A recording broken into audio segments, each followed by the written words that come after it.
Welcome to Motivational Humanity. You are not alone. At some point, maybe when you became a mother or a caregiver or the person your family relied on, you made a choice, maybe unconsciously, to put your emotional needs in a drawer. Not because someone hurt you, but because there were things to do, people depending on you.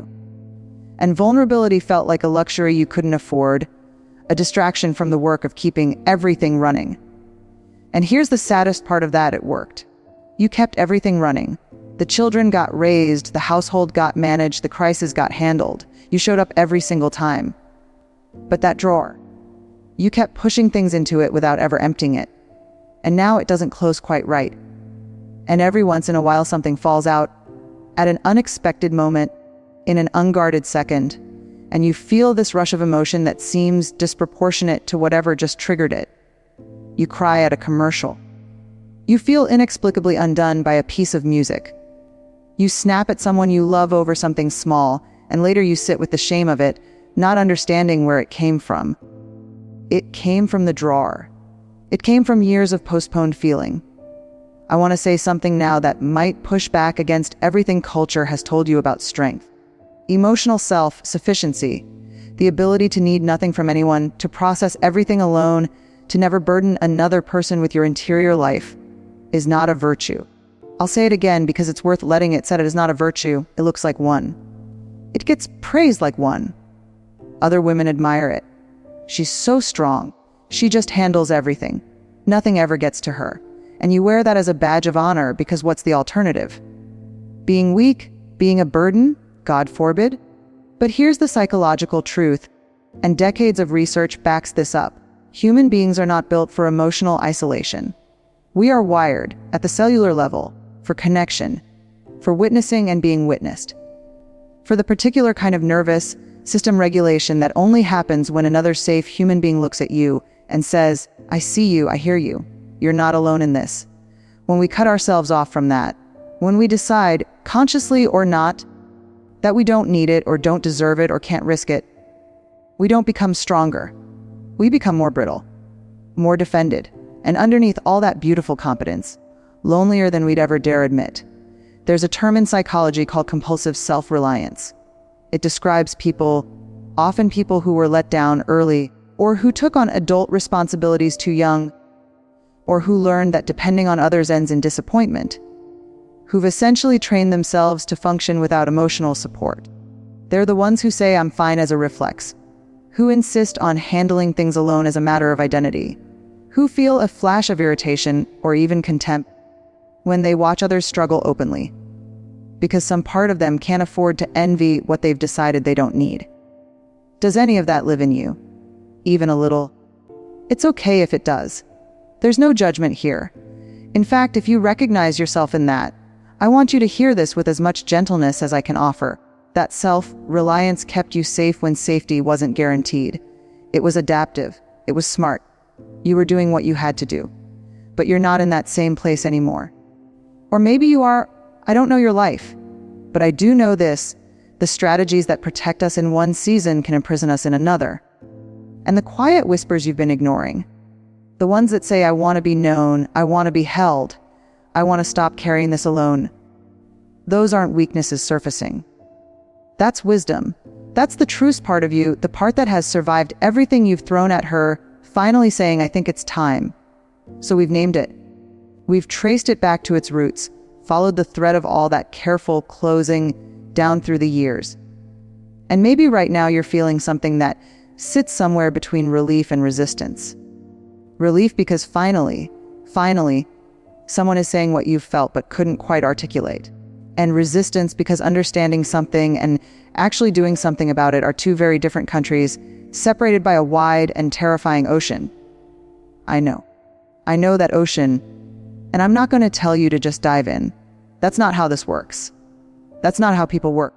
What I want to do instead is take the word vulnerability down off its pedestal for a moment, because I think we've made it too big, too theatrical. We imagine it means grand confessions and dramatic breakdowns and laying yourself completely bare in front of another person.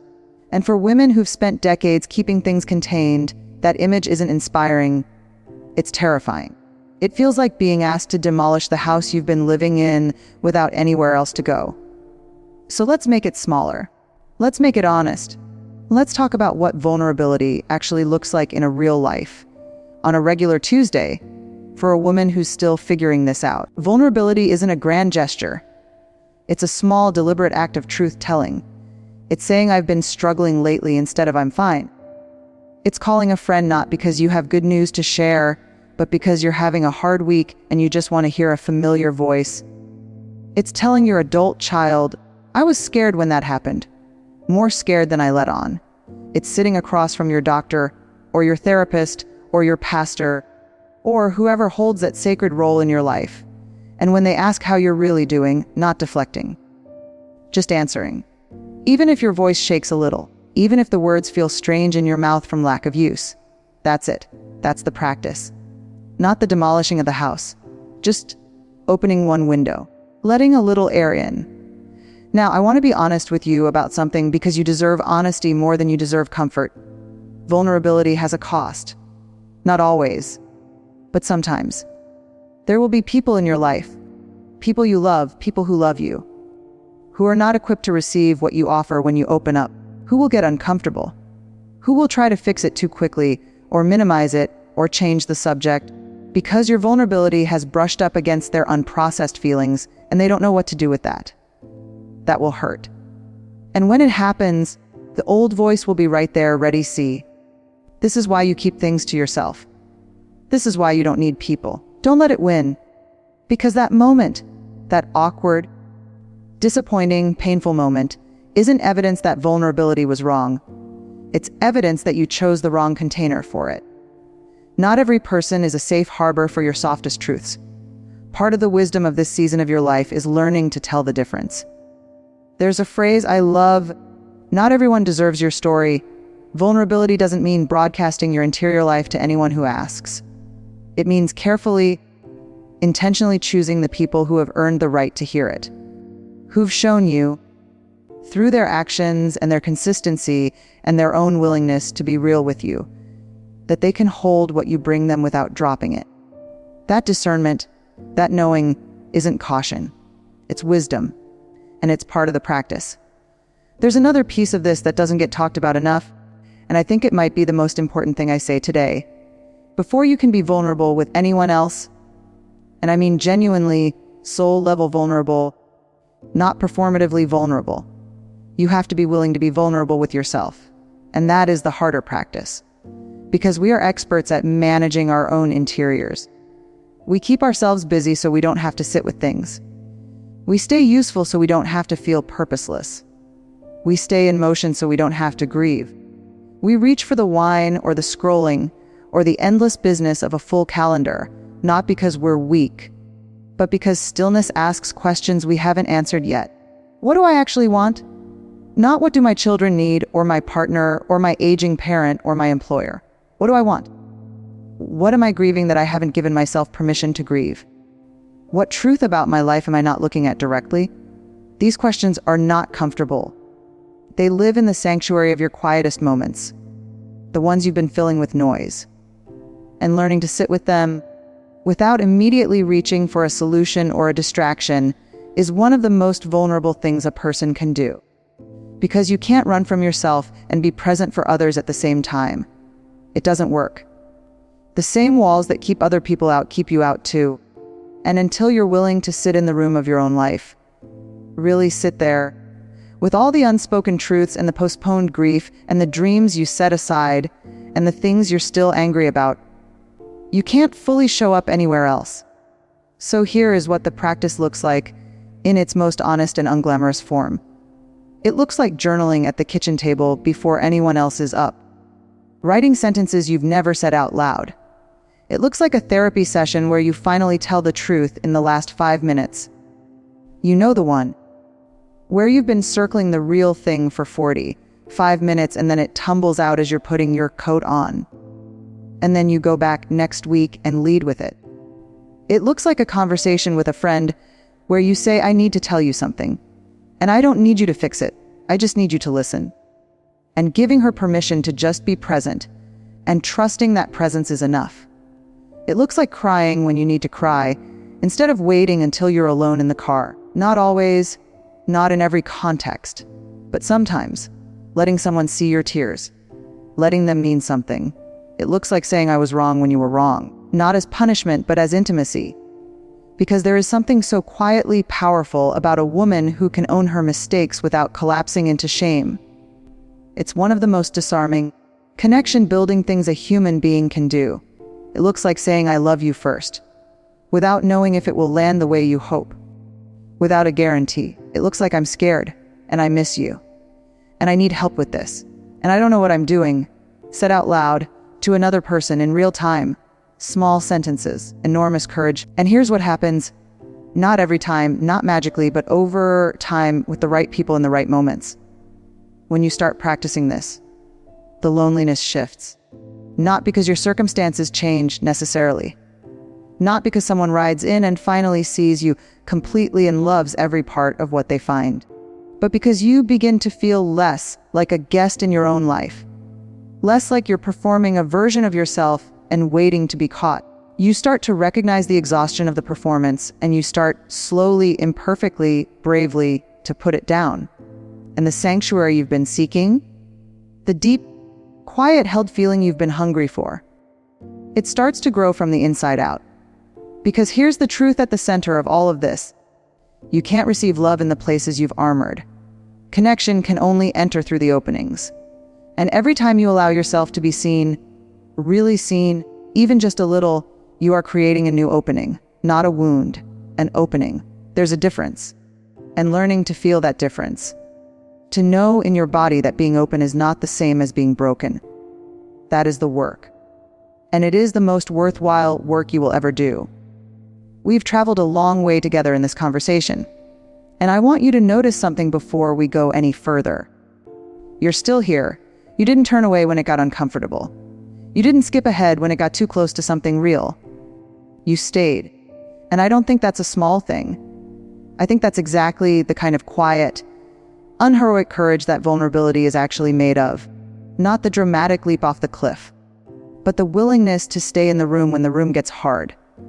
So before anything else, I see that in you. And it matters. I want to paint you a picture. Not of who you could become if you do everything right, or who you'll be after some perfect transformation. I don't believe in those stories, and I don't think you do either. Not anymore. Not at this point in your life, when you've seen enough to know that real change is slower and stranger and more beautiful than any before and after narrative. I want to paint you a picture of a woman who has simply begun. She still has hard days. She still catches herself saying I'm fine on autopilot sometimes and has to circle back and correct it, even just to herself, even just internally. She still feels the pull of the old armor on certain days, when the world feels sharp and she needs something between her skin and the wind. But something has shifted in her. Something fundamental. She has stopped being a stranger to herself. She knows what she feels, and she's willing to sit with it long enough to understand it. She's stopped treating her own emotional life like an inconvenience to be managed and started treating it like information worth listening to. She's built, carefully, selectively, a small circle of people with whom she can be real. Not perfectly real, not always, but real enough. Real in the ways that count, and the loneliness. That particular ache, the one we talked about at the very beginning. The loneliness of not being known. It hasn't disappeared entirely. But it's no longer her constant companion, because she's been known. She has let herself be known. And that changes something at the root level, something that doesn't easily go back. That woman is not a fantasy. She is the next version of you, already in the process of becoming. I want to talk about something now that doesn't come up enough in conversations like this one. And it's this. There is a particular kind of vulnerability that belongs specifically to this season of life. To the years between 50 and 75, to the woman you are right now. Because this is the season when the scaffolding comes down. The children are grown and gone, or nearly. The career may be winding or already wound. The marriage has either deepened into something true or revealed its fault lines in ways you can no longer paper over. The body is changing in ways that ask you to grieve things you didn't expect to grieve, to make peace with a physical self that no longer performs the way it once did. Parents have died or are dying, or the specter of that loss sits permanently at the edge of your peripheral vision. And there is grief in all of that. There is so much grief. But here's the quiet, radical thing about this particular season: when the scaffolding comes down, what's left is you. The essential you. The you that existed before the roles, before the responsibilities, before the decades of managing and maintaining and being what everyone needed. And that woman, the one standing in the cleared space, a little disoriented, maybe a little raw, she is not a diminished version of who you were. She is the most honest version. And the vulnerability of this season, if you let it rather than fight it, is actually an invitation. An invitation to finally ask, who am I when I'm not performing anything for anyone? That question is not a crisis. It is a doorway. I want to say something about aging and vulnerability that I think gets missed. Our culture treats the emotional openness that can come with age as a kind of deterioration. We lose our filters, we cry more easily, we're less able to keep things contained, and this gets framed as decline, as loss of control, as something to be managed or medicated or apologized for. But I want to offer you a different frame. What if the softening isn't decline? What if it's arrival? What if all those decades of living have finally earned you a kind of emotional fluency, a capacity to feel things fully, to recognize what matters and what doesn't, to be moved by beauty and undone by loss and present for joy in a way that younger, more defended versions of yourself simply weren't capable of? What if the tears that come more easily now aren't weakness, but wisdom, your body's way of honoring the weight of a life fully lived?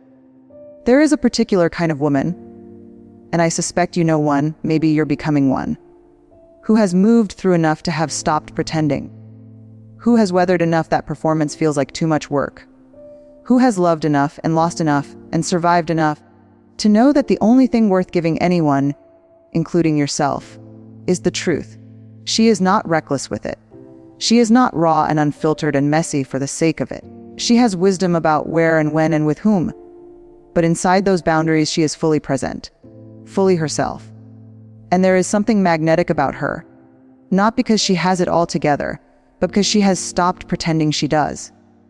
People feel safe near her, not because she has all the answers, but because she's not performing. And in a world full of performances, that kind of realness is a sanctuary. You can be that for others, but only if you've first been that for yourself.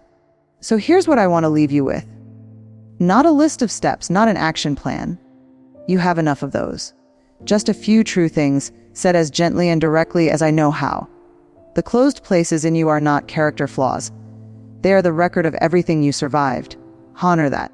And then, slowly at your own pace, in your own way, begin to choose something different. Choose one person, one safe, earned, chosen person, and tell them one true thing about how you're really doing. Not the performance version, the real version. Just once. Just to see what happens in your body when the words are out in the air instead of locked inside your chest. Notice whether the world ends. Notice whether it doesn't. Let yourself be seen in the small moments. The quiet, unguarded, unscripted moments, rather than only in the ones you've prepared for. Let someone see you tired. Let someone see you confused. Let someone see you delighted, fully delighted, without dimming it to a more acceptable level. When the weight gets heavy. And it will, because you're human and life is heavy, resist the reflex to say, I'm fine. Try, it's been a lot lately. Just those 4 words. They are a door open just a crack. And sometimes a crack is enough for connection to come through. Grieve what needs grieving. Not stoically, not efficiently. Actually, let the losses be losses. Let the endings be endings. Because on the other side of grief that's been fully felt, not performed, not avoided, but genuinely moved through, is a lightness that no amount of holding yourself together can manufacture. And finally, be as gentle with yourself as you would be with a woman you love. Because the harshest critic of your vulnerability, the voice most likely to mock your tears and call your needs excessive and remind you to pull yourself together, that voice lives inside you. And she learned her cruelty from somewhere. She was taught it. She is not the truth of you. The truth of you is the part that stayed in this conversation. The part that recognized herself in these words. The part that has been waiting patiently and quietly for permission to come in from the cold. She doesn't need your perfection. She just needs your willingness. Vulnerability doesn't ask you to be fearless. It asks you to be afraid, and to let yourself be seen anyway. Not all the way, not all at once, not by everyone, but somewhere, with someone, in some small and honest moment that is yours alone. And when you do, when you feel that terrifying, tender thing of being known and held in the same breath, you will understand something that no amount of strength or competence or self-sufficiency could ever give you. You will understand that you were never too much. You were always just enough. You were always already worth knowing.